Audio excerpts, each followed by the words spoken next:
Good morning, this is Mission Control Houston. Thank you for joining us for today's ISS update this Thursday, September 22nd.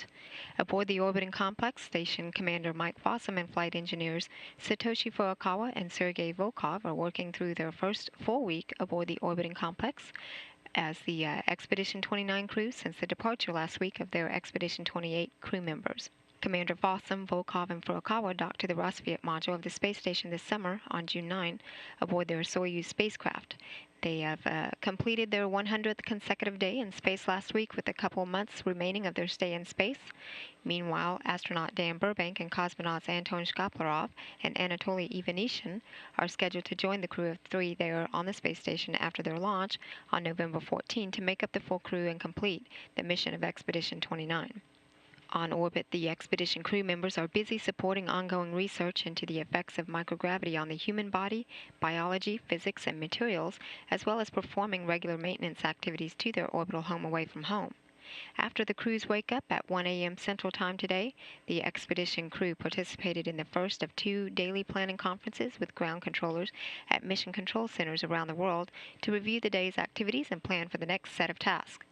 The crew will participate in another daily planning conference just before entering its pre-sleep period.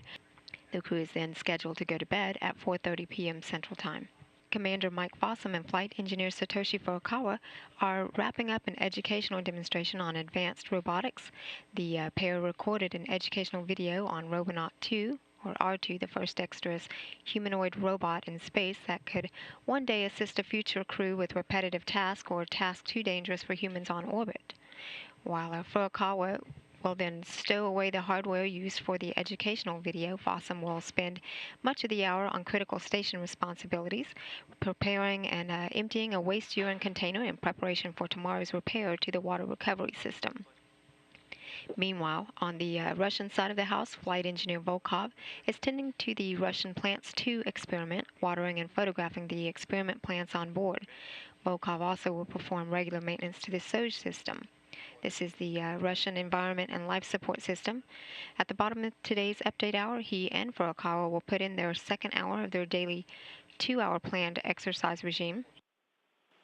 Earlier this morning, Commander Fossum and Furukawa collected more biology samples as part of a mycology evaluation and stored the samples into the -80-degree laboratory freezer for later analysis. Flight engineer Sergei Volkov conducted several window inspections and photography on the Russian segment of the station and also performed an oxygen repress from the docked Progress resupply ship. Later today, Fossum will participate in an inventory management system and stowage conference with the ground and wrap up his 2-hour exercise regime with an hour of strength training using the advanced resistive exercise device that simulates weightlifting here on Earth. Furukawa will participate in onboard training of evaluation and monitoring of microbiofilms inside the International Space Station. He also will join elementary students in Louisiana via ham radio to talk about life in space and other space-related subjects. Flight engineer Volkov will work on a Russian experiment known as Interaction before the close of another productive workday in space.